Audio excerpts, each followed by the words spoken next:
Ever wonder why landing the first job out of college feels more like a quest for the Holy Grail? Today we're discussing why what used to be called entry-level jobs seem out of reach for so many recent grads. Let's rewind a couple of decades. Entry-level jobs were stepping stones. They required minimal amount of experience and were meant to get you your foot in the door. Fast forward to today and the landscape has drastically changed. Let's get to our first talking point for today. Nowadays, many jobs labeled as entry level require at least 2 years of experience. This shift largely stems from an increasingly competitive job market and employers' desire to hire candidates who can hit the ground running. I've been talking about this for years because when you go out there and you look on Indeed, you're going to see jobs that you're not qualified for. And when you get into a job that you think could be an entry level job, there's no training or the training is minimal. When I started working at the call center, they gave us a crash course in the ticketing system, customer service, and basic uh, tech skills in order to be able to answer the calls that we were getting.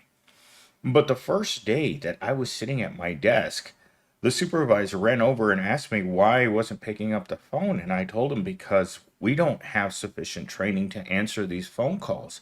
And they just looked at me and they said, either you answer it or you get out of here. And I just kind of looked at them like, this isn't the way you train people. And they're like, this is the way we do it here. So they didn't want to invest any money and they wanted it to seem like it was entry level. But the culture was definitely sink or swim. And I felt this at my current job, in which there are dozens of tasks that I'm expected to complete every day with no management, with no supervision, and for the most part, there's no one to ask questions to because no one else does this job.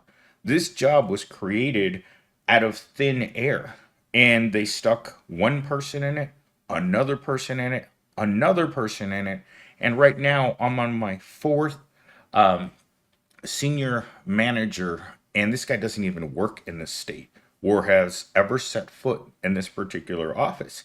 So, how am I supposed to ask that person what I'm supposed to do, how I should do it, or if I'm doing it wrong? And this is something that I have come to deal with by just ignoring certain problems. If I can't figure it out myself, I just move on to a different problem. And that's how most of my days at work are conducted because there is no stop and figure it out. It's just you continually move forward or else you're going to fail at the job and you're going to be looking for something else and you're going to go there and the cycle is going to start all over again. One of the biggest hurdles young professionals face is the experience paradox. Entry level jobs that require experience they can't get without first having a job. It's a cycle that leaves many in a catch 22. So, if you're like me, you believed in college being your golden ticket out of poverty, and that as soon as you finished your education, your career would take off. Well, if you have four liberal arts degrees like I do, you get into the work world very quickly and realize that they're just not interested. I didn't learn anything in college that could be applicable to an ordinary job. Searching for a job with the wrong education is pointless. I've told so many people just leave your education off of your resume if it's not applicable. Because if you leave it on there, you are going to be told this. And one of the first few times that I heard this from another person, it was my older sister tried to apply for an entry level job at Target with a master's degree. And they said no because you have the opportunity to make more money. So they didn't want to bother to employ her because of her potential of getting a better job. They want people in the workplace that have no potential. They want bona fide losers in entry level jobs. And I'm talking our favorites here: retail, warehouse, and restaurant. These jobs require people in them that don't have anything going on.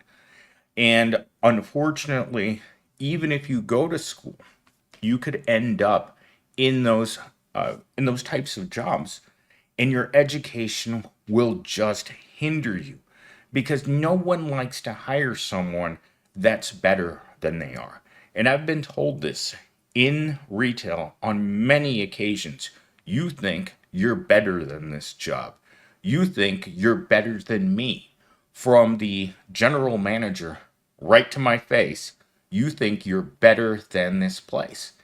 And most of us are. Most of us highly educated people are better than those places. But sometimes we can't find work. In fact, every job I've ever had in my entire life was beneath me. And a lot of us can say that we're working in jobs that don't require a whole lot of thought. And anyone that thinks too much shouldn't be in those jobs. But unfortunately, the high paying, the good jobs, the jobs that don't post on Indeed are the ones that we want, but we have no access to them. When you're living at the bottom, there are certain things that you will never have access to. You will never have access to a McMansion, a expensive car, a hot wife, or anything nice. Luxurious vacations? No. When you are where I'm at right now, all you get to experience is the pain and misery of soul crushing corporate America. I kept tossing and turning all night, thinking to myself, is this it?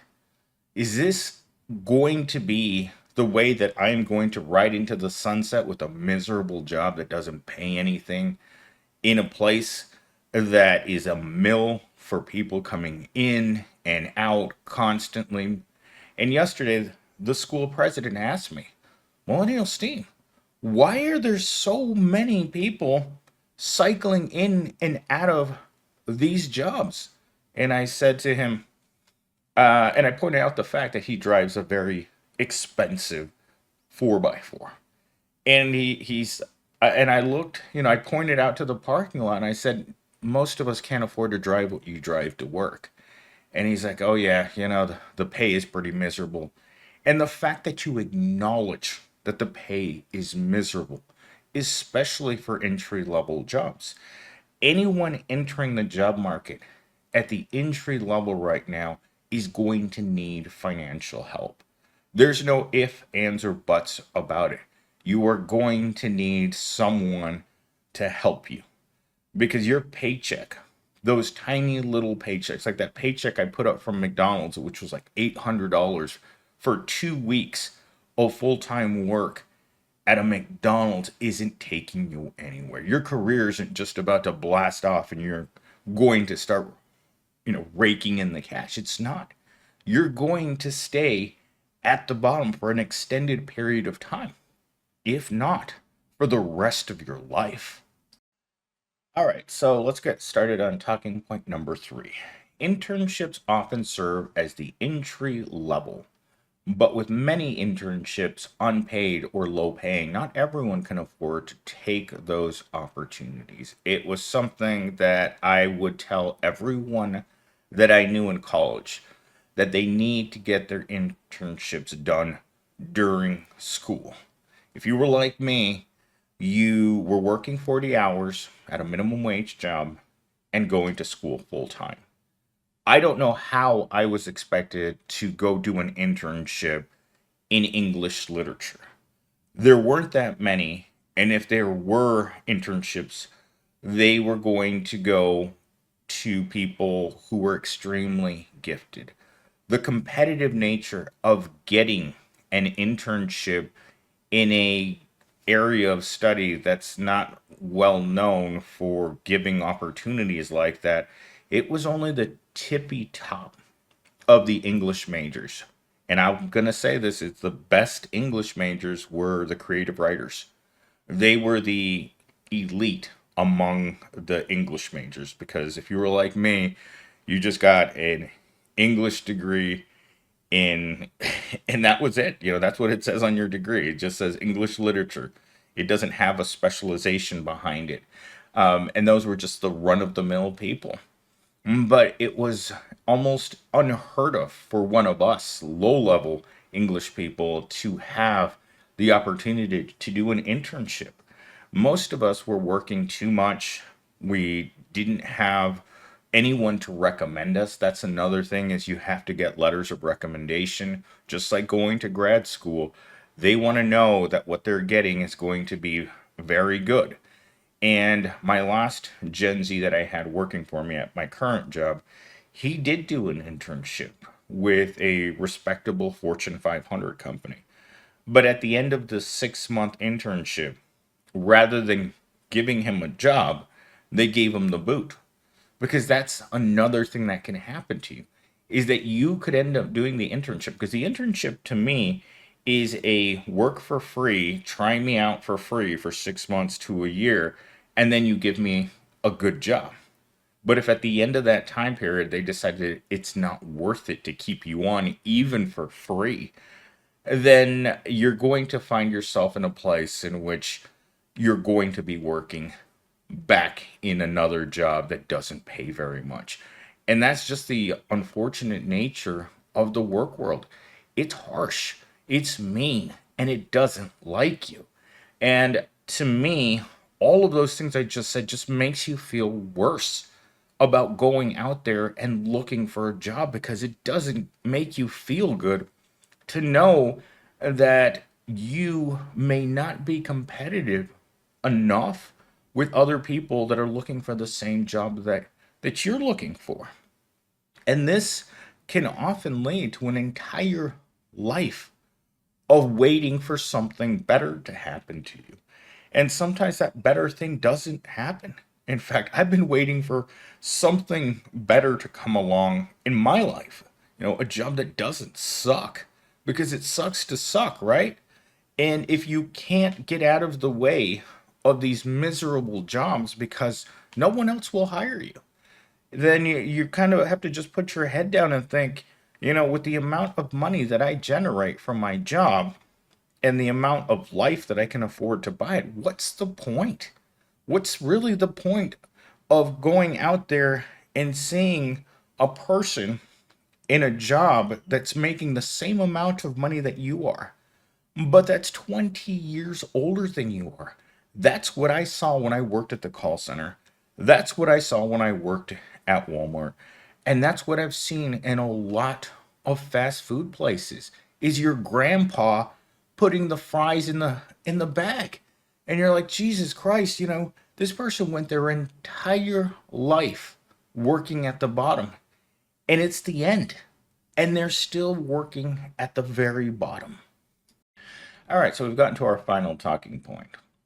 Economic factors also play a role. With companies tightening budgets, they expect more from less, leading to higher demand on entry level positions. If you ever end up working at Walmart, you'll notice that they always want to do more with less workers.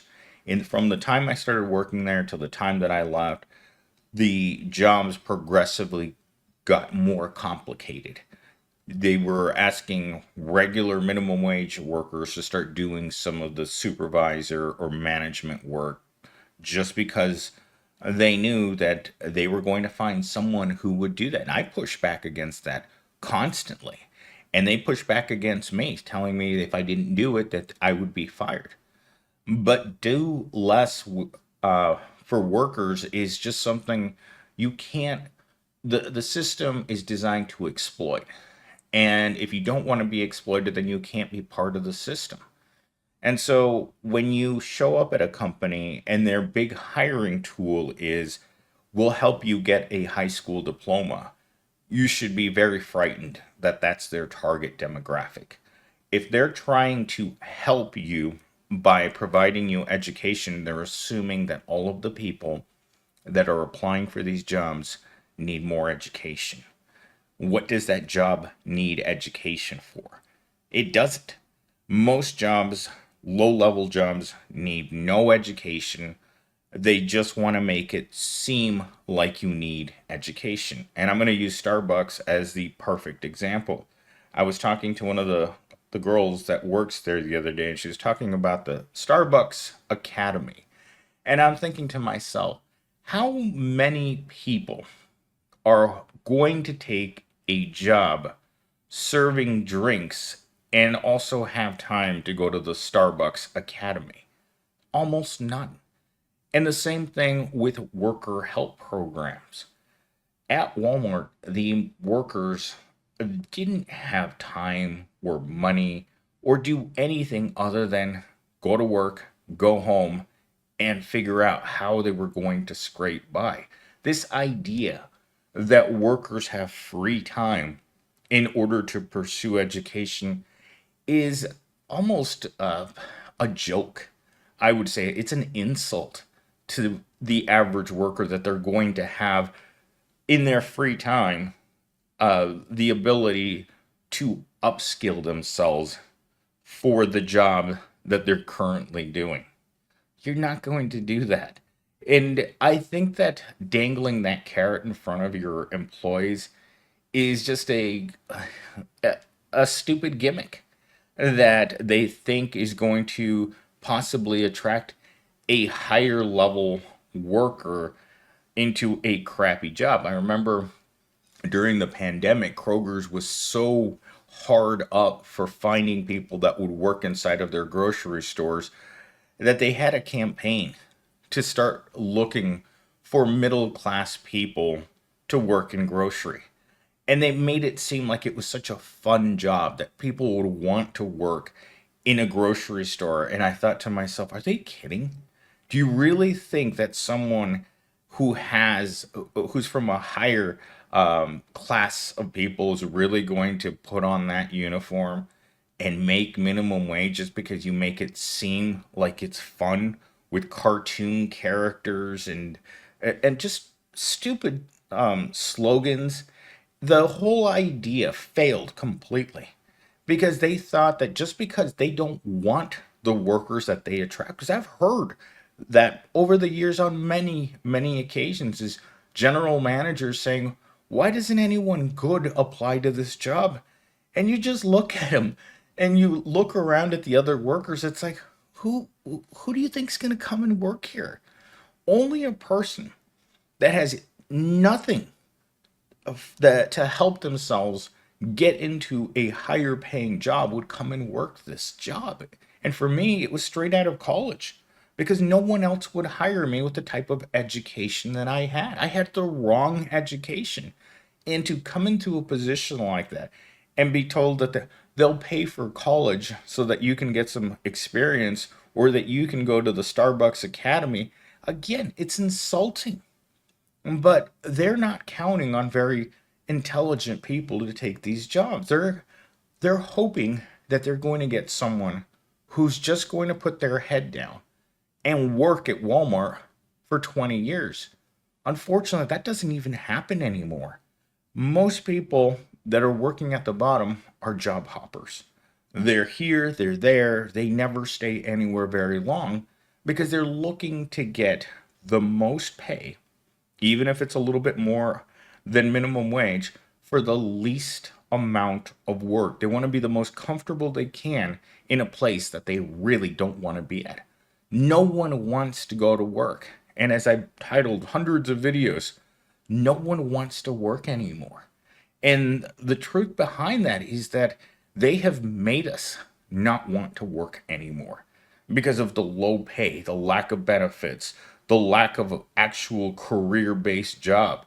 These, even though they're not considered gig economy jobs, all low level jobs are gigs. You're just going to go in there, do your 3 months if you last that long, or 6 months. And again, just like Jeff Bezos said, he doesn't want anyone getting comfortable at a low level job at Amazon because people who get comfortable in low level jobs want more from their work. They want work to start paying better. They want work to provide better hours. They want work to provide greater benefits. They want their employer to take care of them.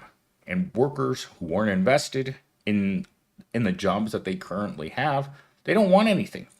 They know that they're just passing through. And that's what they want more of. They want more people that don't want anything from work. There's no investment on the part of the employee. There's no investment on the part of the employer. You both understand that it's just a thing that happened behind the Taco Bell with good old Susie, and then you moved on. That's it. That's what a job is these days. There are no pensions anymore. There's no moving up in the company. The idea of upward mobility in society has diminished to the point where, again, it's a joke. If you're stuck at the bottom like I am, you're going to be there for a long time. And I've been trying to escape the wage cage my whole life. There are no doorknobs, there are no ladders. All the fences around the wage cage are electrified, and they reach up into the sky so high up that you'll never see the out of it. I don't know what else I can do in order to be able to escape, to go to some place that's better, to go to a job that doesn't cause me panic attacks in the morning as I'm driving there. The closer and closer I get to work on my commute, the more and more I can feel myself tensing up. I don't want to go there. I don't want to do that job anymore. And most of all, I don't want to go there and have to deal with all of the crap.